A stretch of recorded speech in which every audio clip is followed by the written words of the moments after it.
CBSE board class 10th और 12th की इस सीरीज में आपका फिर से स्वागत है। हमारा डिस्कशन चल रहा है एक बोर्ड के पेपर का जो कि क्लास 12th के लिए है और ये 2025 में सीबीएसई बोर्ड में पूछा गया है। तो अब तक हम इसके सेक्शन बी तक के क्वेश्चंस को डिस्कस कर चुके हैं और उससे रिलेटेड कॉन्सेप्ट्स जो भी जहाँ पर जिस तरह का जो क्वेश्चन है और जिस टॉपिक से है उसके कॉन्सेप्ट्स को भी डिस्कस किया।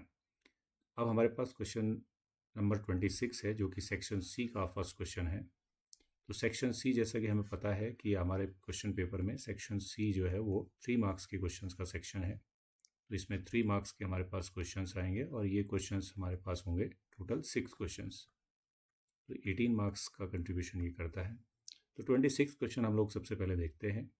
तो 26 क्वेश्चन में आपसे कहा गया है कि the side of an equilateral triangle. तो एक इक्विलेटरल ट्रायंगल है हमारे पास और उसकी साइड जो है वो increasing at the rate of 3 centimetre per second. तो अगर हम साइड इक्विलेटरल ट्रायंगल की साइड को ए मान लेते हैं तो D A upon D t हमें गिवन है, that is 3 centimetre per second. At what rate the area increasing. तो D a by d t हमसे पूछा गया है इसमें।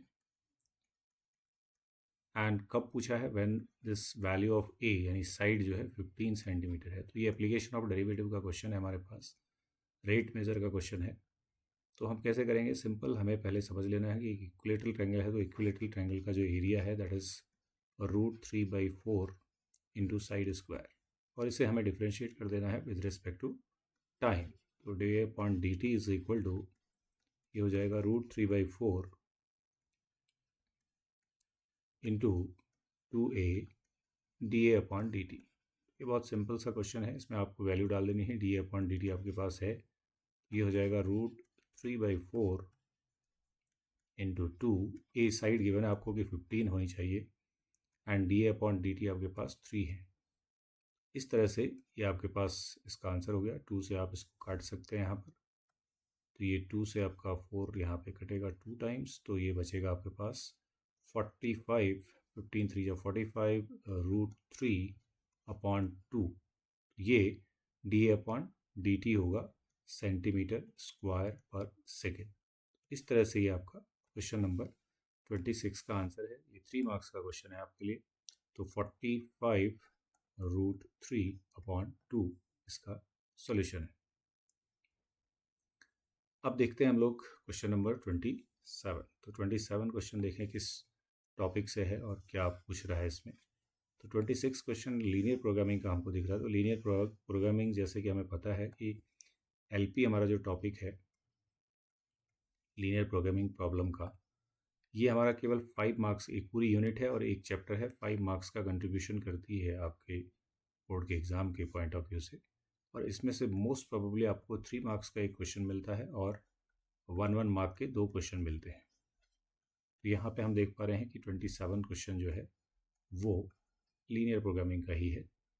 तो solve the linear programming problem graphically से सॉल्व करने को कहा गया है। मैक्सिमाइज करना है, z हमें दिया हुआ है ऑब्जेक्टिव फंक्शन जो कि x+2y है, एंड सब्जेक्ट टू कंस्ट्रेंट्स आपके पास हैं x minus Y is greater than equal to 0, दूसरा है x minus 2y is greater than equal to -2, और तीसरा आपके पास x greater than equal to 0 and y greater than equal to 0, जो कि नॉन नेगेटिव कंस्ट्रेंट्स हैं आपके पास में। तो ये बहुत छोटा सा क्वेश्चन है, सिंपल क्वेश्चन है। तो अगर आप इसको ध्यान से देखेंगे तो आपको पहले, सबसे पहले जो हमने डिस्कशन किया था कि हमें इसका ग्राफ बनाना है कंस्ट्रेंट्स का, उसके बाद हम देखेंगे कि फीजिबल रीजन क्या होगा और फिर ऑप्टिमल सॉल्यूशन क्या होगा। तो सबसे पहले हम देखते हैं कि x minus Y equal to 0 है।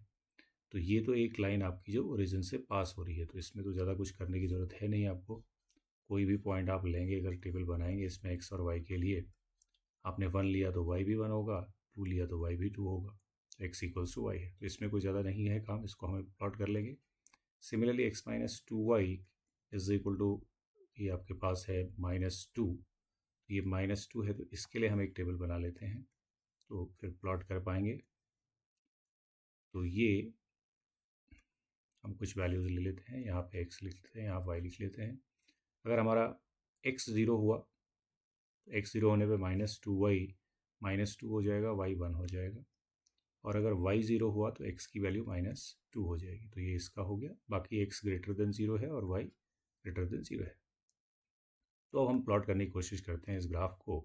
तो अब इसको प्लॉट करेंगे तो देखिए किस तरह से ये प्लॉट होगा, ये देख लेते हैं क्या हमारा ग्राफ बनेगा इसमें और किन पॉइंट से वो पास होता हुआ जाएगा। तो ये देख लेते हैं।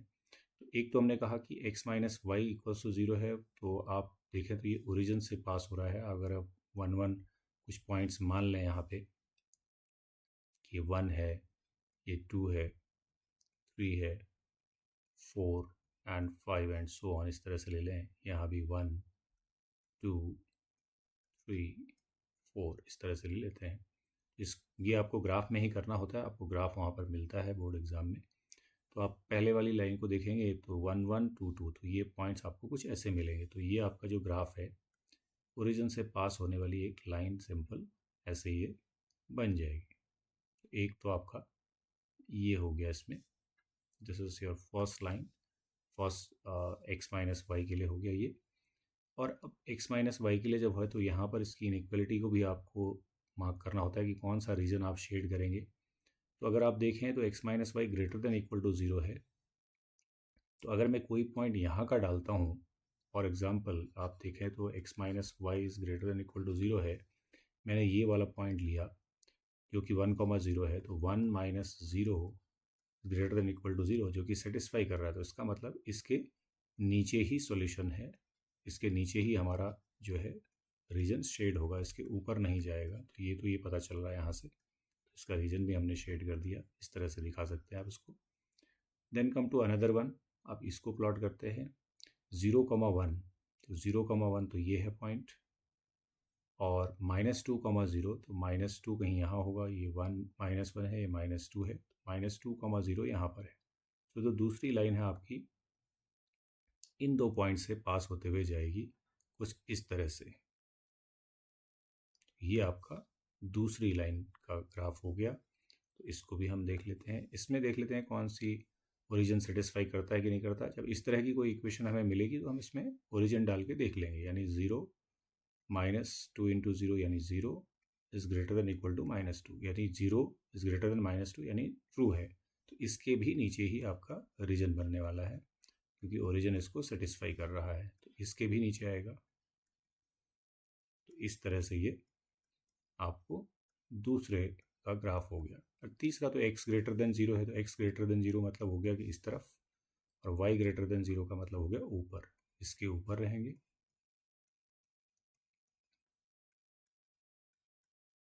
ठीक है, y की वैल्यूज पॉजिटिव है, और x ग्रेटर देन 0 इसके लेफ्ट राइट में रहेंगे इससे। तो जो रीजन आपके पास आ रहा है, थोड़ा ध्यान से इसको देख लेंगे क्या क्या हो रहा है हमारे पास। कॉमन रीजन जो आने वाला है ये इंक्लूड है, उसमें एक ये पॉइंट इंक्लूड है, और ये पूरा जो है आपका कॉमन रीजन इस तरह से बनेगा जो कि फाइनली शेड हो जाएगा। ये अनबाउंडेड रीजन आपको मिलने वाला है, ये इस तरह से इसमें अनबाउंडेड रीजन हमें मिल जाएगा। तो अब कैसे करते हैं इस प्रॉब्लम को सॉल्व, देखिए सबसे पहला काम है कि हम ये वाला पॉइंट ढूंढ लेते हैं, क्योंकि ये हमें पता है 0 0 है, एक ही पॉइंट मिलने वाला है ये। तो इन दोनों इक्वेशंस को सॉल्व कर लेते हैं। एक है x minus Y equals to 0 और दूसरी है x minus 2y is equal to -2। तो यहाँ से x की वैल्यू y है या y की वैल्यू x है, इस वैल्यू को यहाँ डाल देते हैं। तो ये हो गया x माइनस वाई को भी x से लिख लेते हैं, तो 2x इज इक्वल टू -2। यहाँ से हमें मिल जाएगा -x is equal to -2, x is equal to 2। x 2 होगा तो y भी 2 होगा। तो ये वाला जो पॉइंट है हमारे पास, इसको हम यहाँ पे लिख देते हैं, ये 2,2 आने वाला है। तो अगर हम यहाँ से ध्यान से देखें तो हमारे पास जो कॉर्नर पॉइंट मिले हैं, कॉर्नर पॉइंट इस ग्राफ में मिले हैं, वो 0,0 है एंड 2,2 है। इसके अलावा कोई कॉर्नर पॉइंट मिला नहीं हमें इस फिजिबल रीजन में।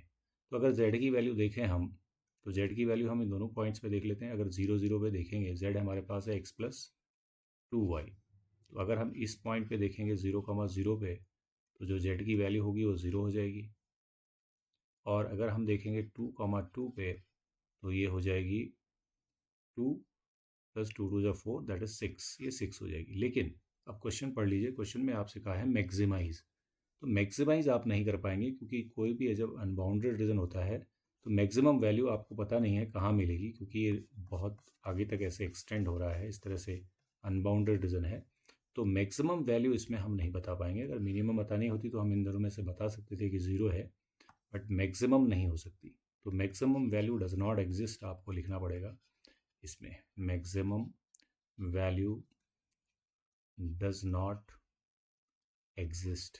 तो इस तरह से आपका एलपी का जो प्रॉब्लम है सिंपल आता है नॉर्मली 3 मार्क्स का, ये आप देख सकते हैं।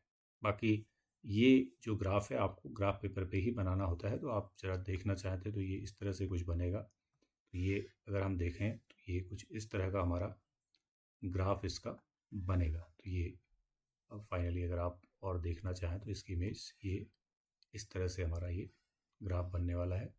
ये जो रीजन मिला हमें, ये इसमें हमें ये जो 2,2 पॉइंट है और ये अनबाउंडेड रीजन है, अनबाउंडेड रीजन हमको मिल रहा है। और ये हमने ये काम किया है क्या कि हमने उस लाइन को भी इसमें ड्रॉ किया है जो ऑब्जेक्टिव फंक्शन की लाइन है।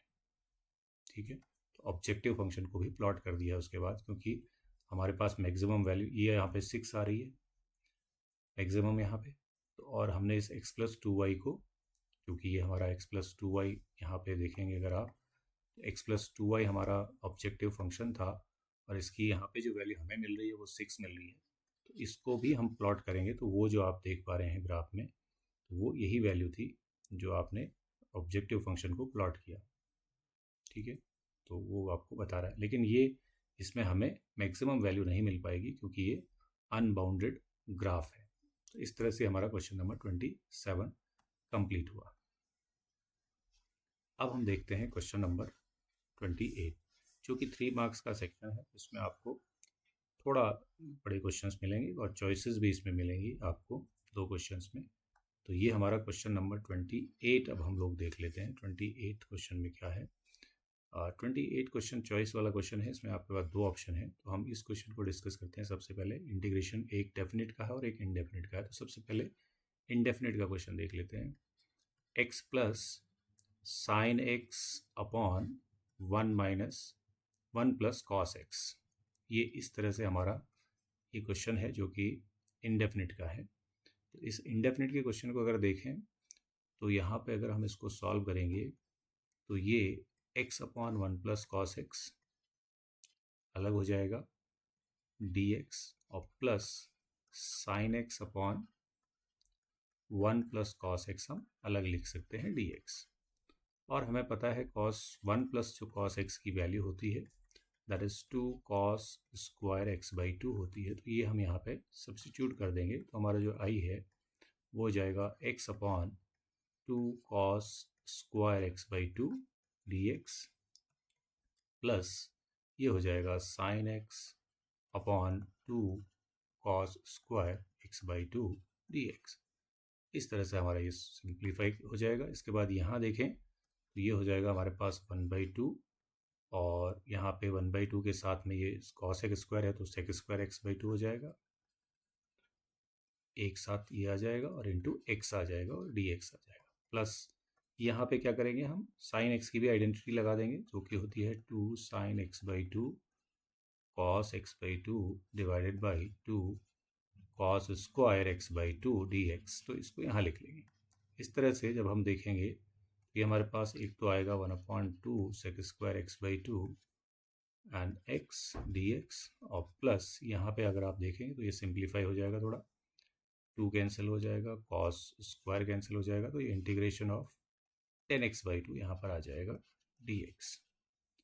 अब हम यहाँ पे क्या करेंगे, इसके बाद में ये जो पहला वाला हिस्सा है इसमें बाई पार्ट का यूज करेंगे। तो बाई पार्ट लगाएंगे। तो बाई पार्ट क्या होता है, बाई पार्ट जब लगाते हैं तो हम आई लेट को फॉलो करते हैं नॉर्मली।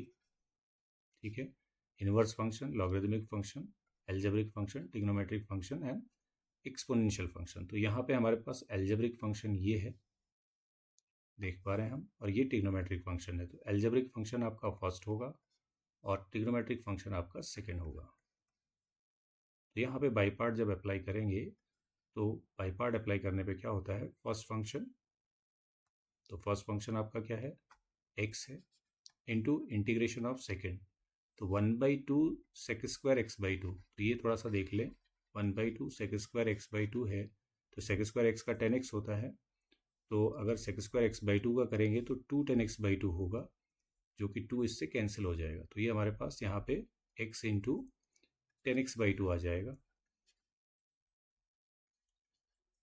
तो first function integration of second minus integration of differentiation of first, first का डिफरेंशिएशन 1 है, x का 1 हो गया, और इंटीग्रेशन ऑफ सेकेंड वो तो फिर वापस वही आ जाएगा 10x by to D x, and plus ये 10x by to D x यहाँ पर है, तो ये आपके कैंसिल आउट हो जाएंगे, सेम वैल्यूज़ हैं।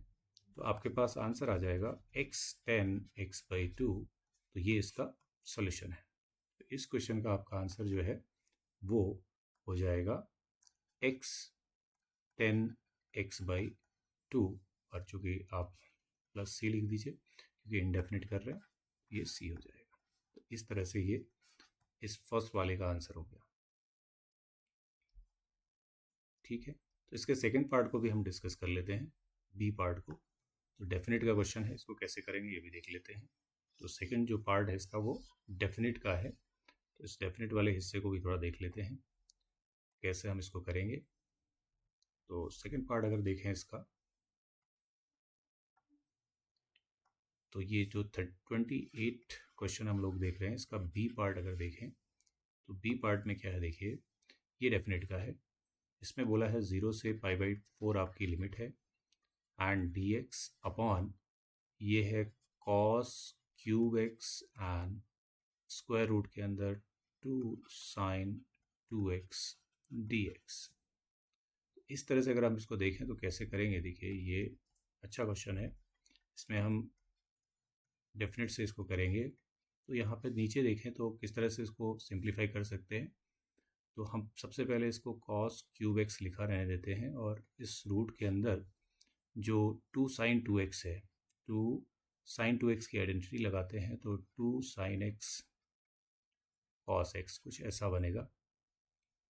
तो अब इसके अंदर हम इसको सिंप्लीफाई करना चाहते हैं, तो हम क्या करेंगे, इसको cos x, तो यहाँ पर जो cos x आप देख रहे हैं, तो यहाँ पे हम इसको 10 बनाना चाहते हैं, तो हम क्या करेंगे, इसके अंदर इसको cos x से डिवाइड कर देते हैं और इनटू cos x कर देते हैं, multiply divide by cos x कर दिया इसी के अंदर, रूट के अंदर ही। अब देखिए क्या होगा, इससे फ़ायदा क्या होगा कि ये π/4 की लिमिट है और ये dx है अपॉन ये जो cos स्क्वायर एक्स इन दोनों को मिला के बनेगा वो रूट से बाहर आ जाएगा, जो कि इसको cos 4x कर देगा, यानी cos क्यूब पहले से है और ये cos स्क्वायर हुआ, cos बाहर आ गया, cos 4x हो गया, और रूट के अंदर आपके पास बचेगा 4 का भी ये 2 बाहर आ जाएगा, इसको 2 को बाहर कर देते हैं और 10x बच जाएगा केवल, इतना ही हो जाएगा सिंपल। इस cos 4 को हम ले जाएंगे ऊपर, 1/2 हमारे पास बाहर है, तो 0 to π/4, ये हो गया sec 4 dx upon root 10x, ऐसा बन जाएगा। तो फर्दर अगर देखें तो ये अब आसानी से सिंप्लीफाई हो सकता है। अब हम इंटीग्रेशन करेंगे तो क्या करेंगे, 0 से π/4 लिखेंगे, इसको हम sec स्क्वायर और sec स्क्वायर लिख सकते हैं, sec square x into sec square x, 2 बार लिख दिया, dx upon square root of 10x। Further देखें तो 1/2 0 to π/4, एक sec स्क्वायर x को हम रहने देते हैं और दूसरे को हम 1 + 10 स्क्वायर लिख देते हैं dx, and divided by root 10x, ये हमारे पास ऐसे ही रहेगा। अब फर्दर देखें नेक्स्ट स्टेप में, तो आप 10x को t ले सकते हैं, तो ये सब्स्टिट्यूशन मेथड अब यहाँ पे काम करेगा। तो late 10x is equal to t. This implies sec square x dx is equal to dt. चाहे तो लिमिट यहाँ पे चेंज करें, नहीं तो हम लिमिट को बाद में भी यूज़ कर सकते हैं। तो अब देखें क्या होता है।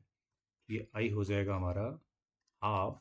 अभी हम लिमिट पे कुछ नहीं कर रहे हैं, लिमिट चेंज कर सकते हैं वैसे यहीं पर, बट हम लिमिट चेंज करे बिना कोशिश करते। देखिए तो ये हो गया हमारा, बाद में डाल देंगे। तो सेक स्क्वायर चला गया, dx चला गया, 10x हमारा t है, तो 1 plus T square 10x t है upon root t dt।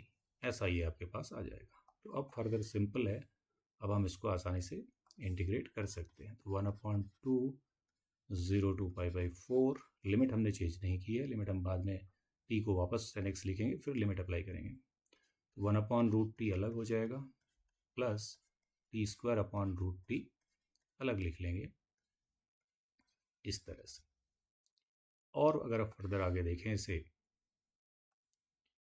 So 1/2 0 to π/4, तो ये t की पावर -1/2 है जो कि ऊपर आ जाएगा, और ये प्लस t की पावर 2 -1/2 है। यहाँ पे ये 2 पावर है, ये -1/2 है, यानी 2 पावर ऊपर है और 1/2 नीचे से आने वाली है, तो ये 3/2 हो जाएगा, 3/2। ठीक है, तो ये हमारे पास इस तरह से हो गया। अब आप इसको कर दीजिए इंटीग्रेट, सिंपल इंटीग्रेशन है। सो 1/2, तो इसका जो t की पावर -1/2 है, इसका इंटीग्रेशन करेंगे तो ये आ जाएगा t की पावर 1/2 अपॉन 1/2 प्लस 1 अपॉन, ये होता है ना x की power n dx is x की power n plus 1 upon n plus 1। ठीक है, प्लस c, इस तरह से होता है।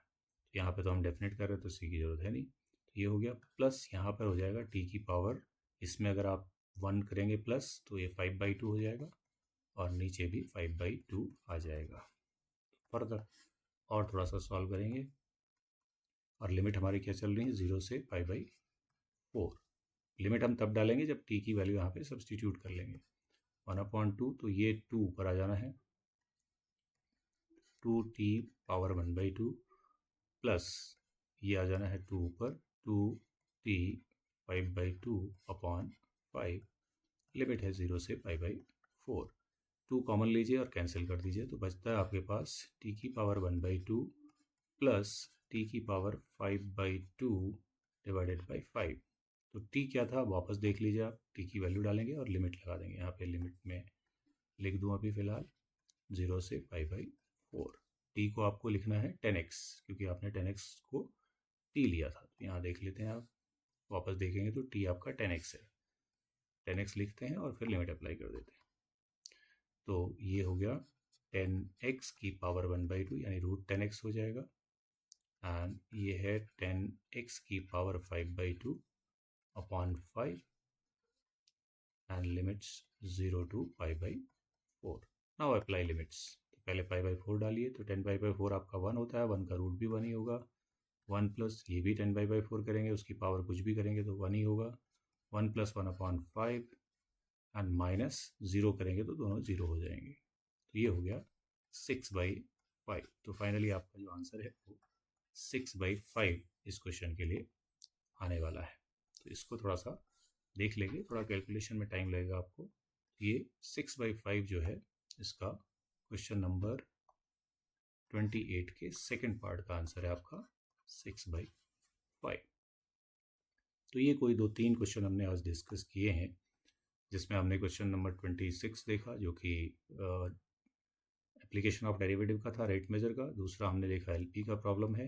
और तीसरा जो क्वेश्चन था हमारा, उसमें जो चॉइस थी, एक इंडेफिनिट का क्वेश्चन और एक डेफिनिट का क्वेश्चन।